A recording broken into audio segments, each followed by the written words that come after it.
Porque eu nunca recebi ditador aqui no meu país, tá? Eu nunca explodi carro-bomba como a terrorista Dilma fez. Eu nunca fiz acordos ou amizades com Daniel Ortega, tá? Eu nunca fiz. Mas os que dizem a respeito do amor aqui fizeram. Então podem ficar tranquilos, que eu sei que o presente é seu, mas o futuro é nosso. É um fantoche a serviço do Lula. Então esse relatório não passa de água de salsicha, né? Não serve pra porcaria nenhuma. Mas eu peço a sua ponderação. Tá, eu não irei ponderar e vou falar aquilo que o parlamento me permite e é da voz das pessoas. A relatora fez um relatório parcial, mentiroso e é fantoche da esquerda. Se não aguenta, a porta tá ali, vira à direita, segue à esquerda e vai embora. Agora aqui é o local de falar.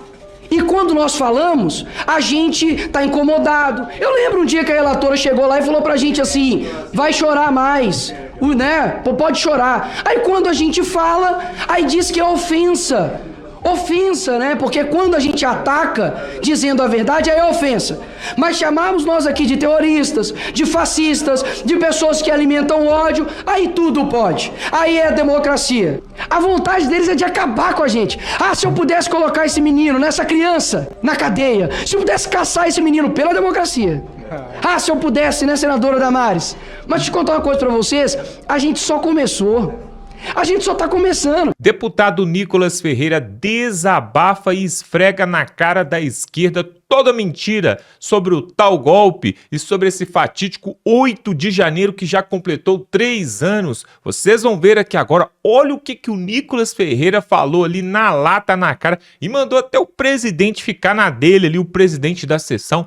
Alguém tem que botar um ponto final nisso, pessoal. Veja aí o desabafo desse disparate que tem acontecido em Brasília, que o povo está sendo enganado, mas agora a verdade vai aparecer. E antes de mais nada, pessoal, eu quero mostrar aqui uma fala, um trechinho pequeno do Gilmar Mendes, o ministro Gilmar Mendes.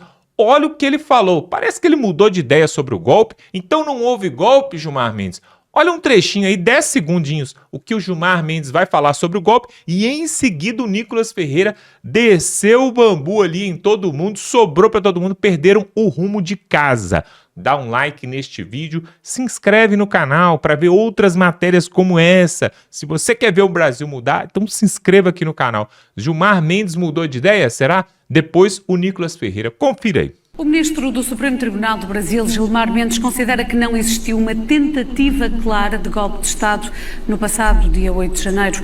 Não houve, de forma muito clara, não se pode dizer, uma tentativa de golpe. Não houve quem quisesse assumir o poder. Ocuparam o Supremo Tribunal Federal, ocuparam o Palácio do Planalto e ocuparam parte do Legislativo. Mas, de qualquer forma, causaram um imenso tumulto, como nós estamos a ver e estamos a discutir, inclusive, no exterior, aqui em Portugal, em outros sítios. Eu quero fazer algo que talvez até a minha própria base não vai entender, mas eu quero parabenizar a relatora, Elisiane Gama, porque, afinal de contas, né, indiciou o G. Dias, que estava lá dentro e ativou o plano escudo. Ah, não fez isso não. Indiciou e convocou o Dino para poder explicar o porquê não entregou as câmeras. Parabéns, senadora. Também não. Mas quero parabenizar, porque convocou a Força Nacional que estava parada e nada fez para poder impedir. Não fez, não fez, a relatora não fez. Mas convocou os vândalos que depredaram, que quebraram o Congresso. Também não. Mas quero parabenizar a senadora Elisiane Gama por ter quebrado o sigilo do Capelli, do Dino e do Lula, que esclareceu as investigações. Também não, entendi. Mas eu quero parabenizar a senadora por ter anexado todas as provas de que o Bolsonaro foi o mentor intelectual do golpe. Também não colocou nenhuma prova, não. Então, por fim, eu quero parabenizar por ter aprovado todos os requerimentos da oposição que se viu para poder trazer mais transparência a esta investigação e não ser uma investigação seletiva. Ou seja, não fez absolutamente nada disso. Então, e eu digo isso aqui com uma tranquilidade muito grande. Meramente, e eu falo isso com pesar, é um fantoche a serviço do Lula. Então esse relatório não passa de água de salsicha, né? Não serve pra porcaria nenhuma. Até mesmo porque é uma recomendação que pode ser feita... Mas não, peraí, presidente, que é isso? Eu não posso falar. Até pouco tempo o senador estava falando que estava com dodói de Aviel. Fazer uma ponderação, presidente, fazer uma ponderação a Vossa Excelência. É isso mesmo. Deputado Nicolas, relatório água de salsicha. Deixa eu fazer uma ponderação. Não serve pra porcaria nenhuma. Deputado Nicolas, deixa eu fazer uma ponderação a Vossa Excelência. Veja, só quero retomar meu tempo. Não tem problema, eu lhe dou mais um minuto. Agora veja só, eu combinei com a relatora de que ela não vai falar. Agora, não é razoável também que fiquem atribuindo a ela ofensas, tipo fantoche, etc. Então, eu penso que Vossa Excelência pode fazer a sua fala, mas eu peço a sua ponderação. Tá, eu não irei ponderar e vou falar aquilo que o parlamento me permite e é da voz das pessoas. A relatora fez um relatório parcial, mentiroso e é fantoche da esquerda. Se não aguenta, a porta tá ali, vira à direita, segue à esquerda e vai embora. Agora aqui é o local de falar. E quando nós falamos, a gente tá incomodado. Eu lembro um dia que a relatora chegou lá e falou pra gente assim, vai chorar mais, né? Pode chorar. Aí quando a gente fala, aí diz que é ofensa. Ofensa, né? Porque quando a gente ataca dizendo a verdade, aí é ofensa. Mas chamamos nós aqui de terroristas, de fascistas, de pessoas que alimentam ódio, aí tudo pode. Aí é democracia, né? Aí pode, é tudo democracia. Então, eu sabia que ia gerar esse estressezinho, porque é difícil de esconder. Por gentileza, tá atrapalhando aqui a fala. Deixa eu falar aqui, por gentileza. Silêncio, por favor. Por favor, silêncio. É impressionante. É impressionante. Você acabou de chamar de bundão, disse não tá de peruca, bundão. É impressionante. Pera, acabei de ouvir, tá aqui do meu lado, senhor presidente. Pera aí, não tá de peruca o bundão. Acabei de ouvir aqui, presidente. Isso é absurdo. É inveja. Deputado, eu não posso ouvir o que está acontecendo aí atrás, mas eu peço silêncio para que o deputado Nicolas continue a sua fala. Peraí, ele chegou aí. Eu não estou ouvindo o que está acontecendo aí atrás, mas eu peço ao deputado, estou ouvindo que está tendo zoado, eu peço que permitam aí ao deputado Nicolas concluir a sua fala. Tá dizendo que falou. Obrigado por retomar meu tempo. Eu vou continuar. Aí, ó, presidente. Mais uma vez. Relatório, água. Baixa a bola aí. Seu o quê? Fala, seu o quê? Obrigado. Você é bonzinho. Senhores. Você é bonzinho. Não, senhores, por favor, deputado Nicolas. Relatório, água de salsicha, não serve para porcaria nenhuma. Recomendação que vai ser feita ao Ministério Público e PGR, que nós também iremos fazer também do nosso relatório. Para vocês terem ideia, o relatório, ele cita o Bernardo Kister, que estava em uma audiência. Sabe aonde ele estava, senador Magno Malta? Em lua de mel, lá no Egito. Ele não participou nem presencialmente, nem remotamente. Se essa for uma mentira feita num pó menor desse, algo pequeno, imagina nas questões grandes e de fato importantes. Foi indiciado Jair Messias Bolsonaro por conta de um depoimento de um mentiroso, de um estelionatário que era o hacker aqui. Mas, se a fala dele pode ser levada em consideração para indiciar uma pessoa, então a fala dele com relação às urnas eletrônicas e a insegurança do processo eleitoral também tem que ser apurado. Também tem que ser investigado. Ou seja, ou o que ele fala é verdade por completo, ou é mentira por completo. Os dois, de fato, é impossível. Trouxeram aqui os financiadores do golpe, que foi Argino Bedin, um senhor de 72 anos, com diabetes, e que estava aqui completamente, se sentindo de fato envergonhado, porque depois de tanto trabalho que ele fez na vida dele, tem que ficar ouvindo aqui sanguessugas, dizendo que ele era financiador de um golpe. Mas pasmem, senhores e Brasil, de que o financiador do golpe do dia 8 de janeiro tem as suas contas bloqueadas desde novembro do ano passado. Como que ele financiou algo? É natimorto este relatório. Trouxeram aqui todas as pessoas em volta do Bolsonaro. E sabe o que encontraram? Nada. Absolutamente nada. Eu entendo o desespero deles por conta do Bolsonaro. Porque o presidente deles, que só faz, só dá mancada atrás de mancada, não tem o que falar do Lula, eu entendo. Só tem o que falar do antecessor, porque assim eles se mantêm vivos na vida política. Agora, Hora nenhuma ninguém chegou a falar em autogolpe, mas de um aproveitamento doloso de uma situação. É claro que as pessoas que estavam ali, e o que foi dito pela oposição, desde o começo, desde o primeiro dia aqui, nós condenamos quem depredou. Há de se haver, sim, a punição correta, assim como eles querem comparar com o Capitólio. E o Capitólio, o líder da invasão, tomou 3 anos. Agora, uma senhora de 57 anos tomou 14 anos lá de Betim de cadeia. A Jupira. Mas isso para eles é democracia. Até mesmo porque quando eles dizem anistia, sem anistia, sem anistia. Mas essas mesmas pessoas aqui que estão pedindo sem anistia para baderneiros, tem uma dificuldade, está entalado aqui na garganta, eu não sei porquê, de falar que Hamas é terrorista. Partidos aqui que não têm a coragem, não ouvi nenhum deles aqui, ó, dizer Hamas é terrorista.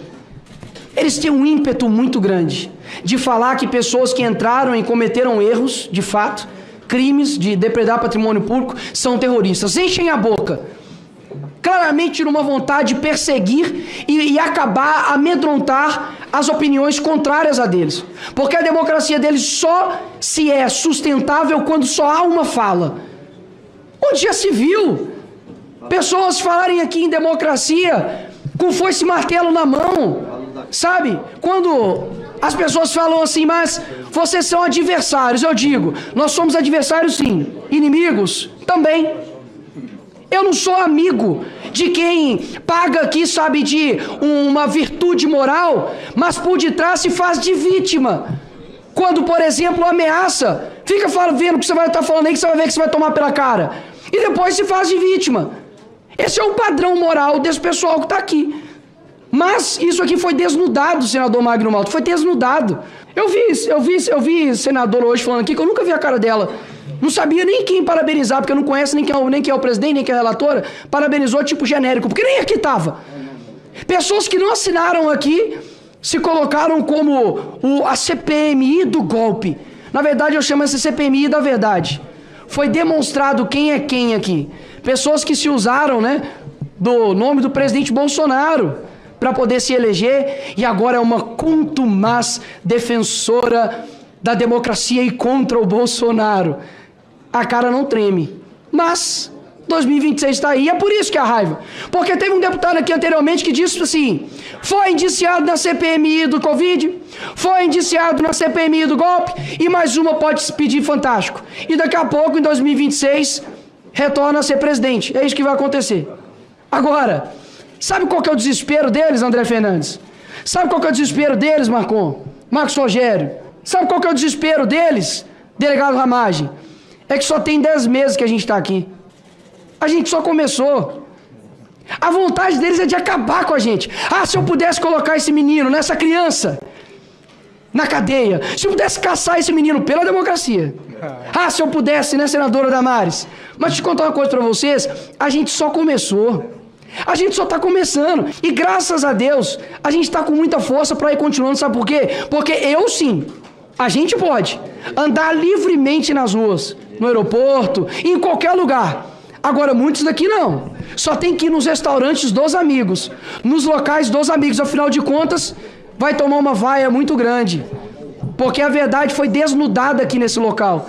Pessoas que nada temiam, tudo esconderam. Foi este fato aqui que aconteceu. Então, como eu sempre digo, isso aqui obviamente não é uma ameaça, mas isso aqui é uma predição do futuro, por conta do que nós estamos plantando aqui agora.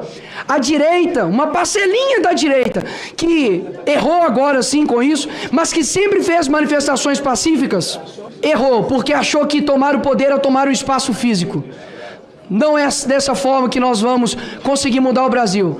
É através da ocupação dos espaços. E a gente precisa ter, por incrível que pareça, uma virtude que a esquerda tem, que é a paciência.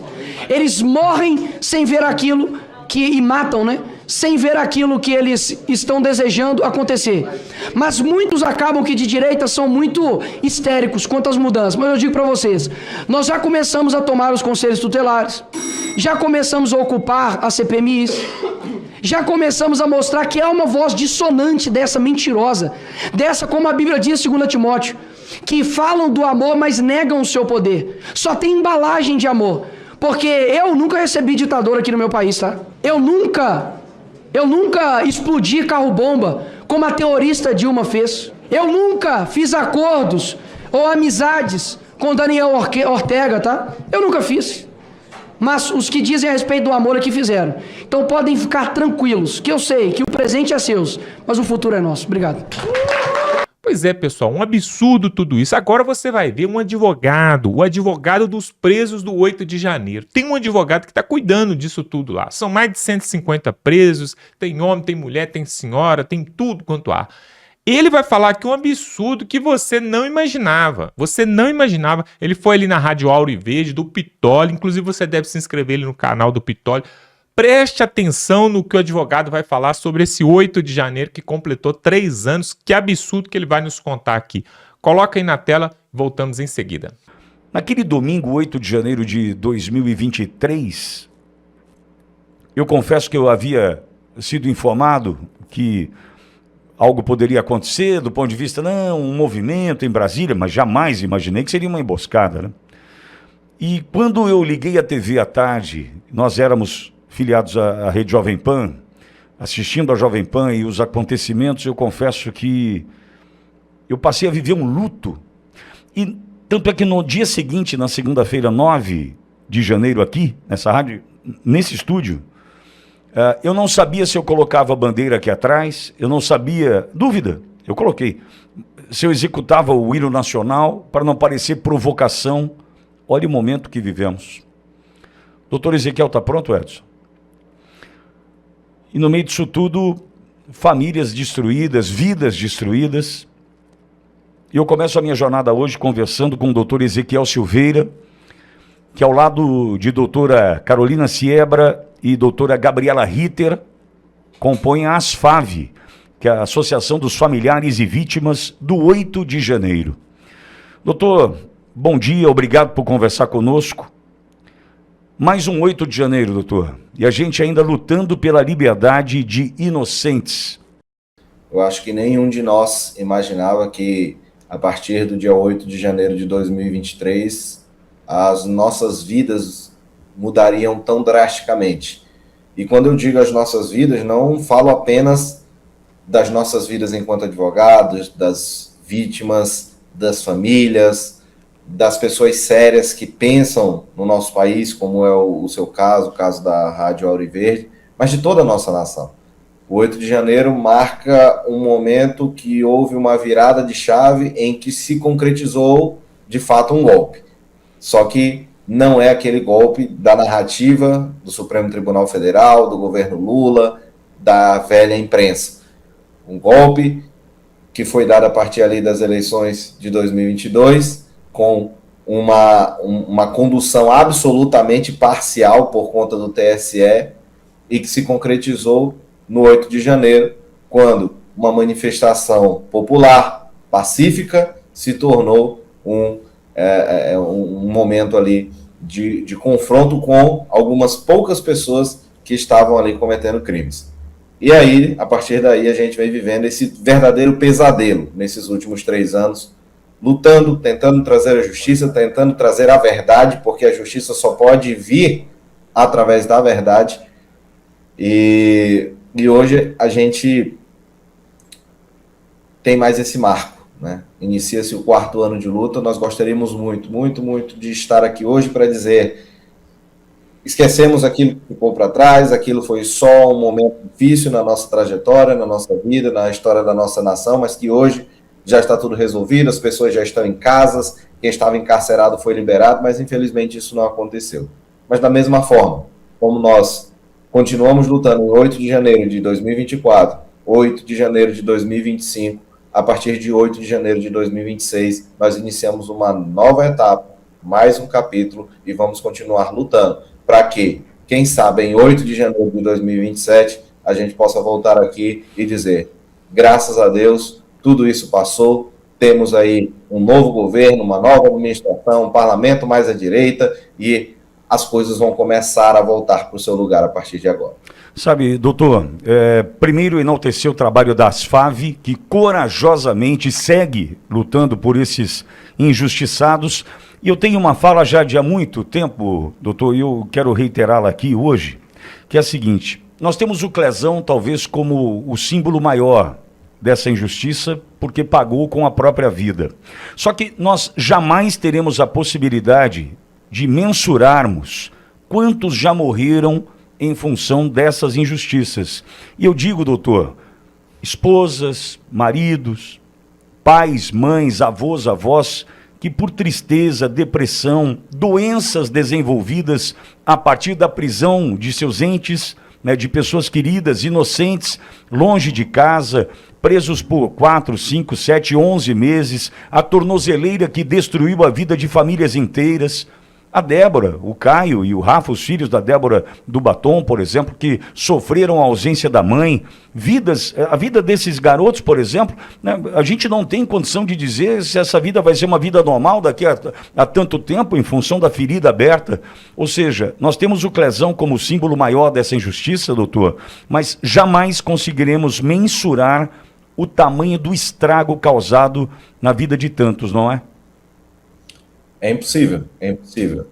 E talvez por isso eu admire tanto a família do Clezão, porque hoje nós temos lutado por uma anistia, temos lutado por anulações dos processos, tivemos aí a aprovação da dosimetria, estamos aguardando a sua aplicação para saber quantas pessoas serão beneficiadas, como essas pessoas serão beneficiadas, mas o fato é que, independente do que acontecer, para esta família não haverá mais solução. E assim como para todos aqueles que tiveram um ente querido seu que se perdeu no meio dessa caminhada. Nós acompanhamos diariamente a história dessas pessoas, então nós sabemos de filhos que não puderam comparecer ao funeral da mãe, nós sabemos de histórias de pessoas que estão exiladas, que perderam entes queridos aqui no Brasil e por isso não puderam estar presentes nesse último adeus, pessoas que de fato adoeceram de tristeza, pessoas idosas que não conseguiram conviver com essa situação, né? Pois é, pessoal, você sabia que tudo isso que nós estamos vivendo hoje, prisão de Jair Bolsonaro, a esquerda com o pé no pescoço aí de todo mundo e a direita acovardada, nós não temos nem os principais vozes da direita foram caladas. Eduardo Bolsonaro está nos Estados Unidos, Carla Zambelli está presa lá na Europa. Uma confusão danada. Isso tudo começou lá atrás com Dias Toffoli. Ministro Dias Toffoli, foi ele que começou o inquérito das fake news. Por causa do inquérito das fake news, o Alexandre de Moraes puxou para ele esse inquérito e começou a perseguir Jair Bolsonaro dia e noite, e o que culminou aí com a queda de Jair Bolsonaro, não conseguiu se reeleger. Na verdade, foi o primeiro presidente, depois da era Lula, foi o primeiro presidente que não conseguiu se reeleger, porque o Lula se reelegeu, a Dilma se reelegeu, e aí quando chegou na vez de Bolsonaro, tiraram ele do poder. O que culminou com esse tal desse 8 de janeiro. O 8 de janeiro, como eu já falei aqui, foi um golpe que eles deram e com uma machadada só, eles arrancaram 2 minhocas. Sabe como é que é isso? Mataram 2 coelhos com uma machadada só. Como? Primeiro tiraram Jair Bolsonaro da disputa eleitoral, da disputa política. Agora já era, pessoal. Com 70 anos de idade, cheio de comorbidade, com 27 anos de pena para poder pagar. Só um milagre, só Deus. E a segunda coisa que eles conseguiram com esse tal golpe do 8 de janeiro aí, que foi tudo forjado, nós já sabemos, tem as imagens todas aí, eles conseguiram amedrontar o povo brasileiro. Hoje o povo não tem coragem de ir às ruas para protestar e se manifestar contra nada. E por que eu falo isso? Você vê o ex-presidente, maior líder da direita, aquele que teve mais de 60 milhões de votos, está ali preso, não tem ninguém para apoiar. Você não tem uma turma ali na porta ali fazendo uma manifestação de noite. Agora há pouco, esses escândalos aí do INSS, Banco Master e tudo mais que acontece, o ministro Moraes, ele junto com a sua esposa ali, seu escritório de advocacia, 129 milhões aí para poder ajudar o Banco Master. Tantos escândalos e já era para o povo estar nas ruas. Por que o povo não vai às ruas? Com medo de ser preso, Hoje, se você pega uma bandeira do Brasil como essa aqui, ó, se você sai na rua e levanta ela, é perigoso descer um helicóptero da Polícia Federal, os agentes 20 algemar e você pegar 17 anos de prisão. É isso que nós estamos vivendo hoje. E tudo isso foi causado por causa do medo lá do 8 de janeiro. Então, com o 8 de janeiro, eles conseguiram dar um duplo golpe em cima da direita e do povo brasileiro. Primeiro, calando o Jair Bolsonaro para sempre. E segundo, ainda calando o povo, deixando o povo amedrontado. Ninguém mais quer saber de manifestar. Tirando aquelas 2 manifestações que teve na Avenida Paulista e uma outra em Copacabana, não teve mais nada, porque o povo não quer ir. E pior, os líderes ainda políticos da direita, como Nicolas Ferreira, Magno Malta, senador Cleitinho, Bia Kicis, Marcel Van Hatten, tantos outros, Flávio Bolsonaro também, o próprio Eduardo Bolsonaro, todos eles estão acuados, comidos, não podem colocar a cara porque podem ter seu cargo ali, seu mandato expirado, pode ser expulso ali da Câmara dos Deputados, pode perder a sua função. Então eles não vão à frente, não chamam o povão também está amedrontado, e aí nós estamos de pés e mãos amarrados. Agora, uma coisa é certa, pessoal, uma coisa é certa. Governo norte-americano quer a direita de volta no Brasil. O que eles vão fazer para isso, eu não sei. Queria até que você colocasse aqui nos comentários. Será o que o Trump vai fazer para conseguir fazer a direita voltar em 2026 no Brasil? Será que ele tem algum coelho para tirar da cartola? Porque se você não se lembra, pessoal, lá atrás, quando nós tivemos a eleição com Jair Bolsonaro em 2018, vencendo, quem era presidente dos Estados Unidos era Donald Trump. E depois veio Joe Biden e aí em 22 o Bolsonaro perdeu. Agora é o Trump de novo. Será que ele vai fazer mais alguma coisa?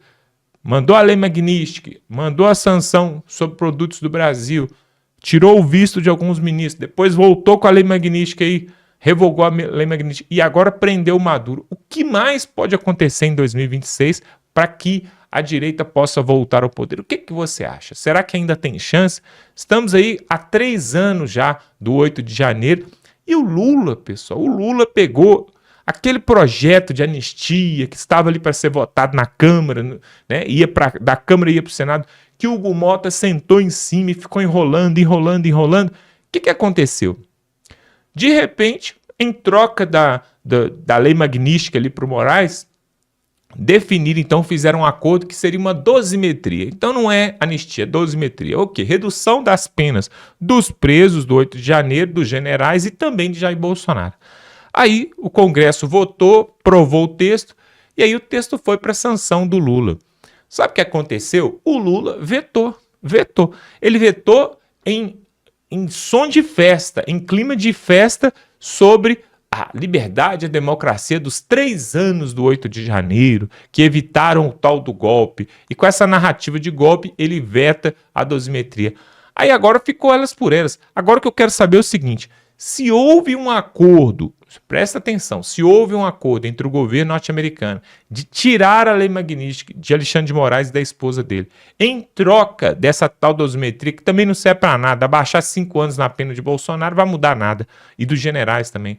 Se houve esse acordo, e esse acordo agora foi descumprido porque o Lula voltou atrás ali e vetou a dosimetria, será que o Trump vai vir com outra sanção? Será que agora ele vai vir com um chumbo mais grosso ainda? O que você acha? Coloque aqui nos comentários, eu quero saber a sua opinião.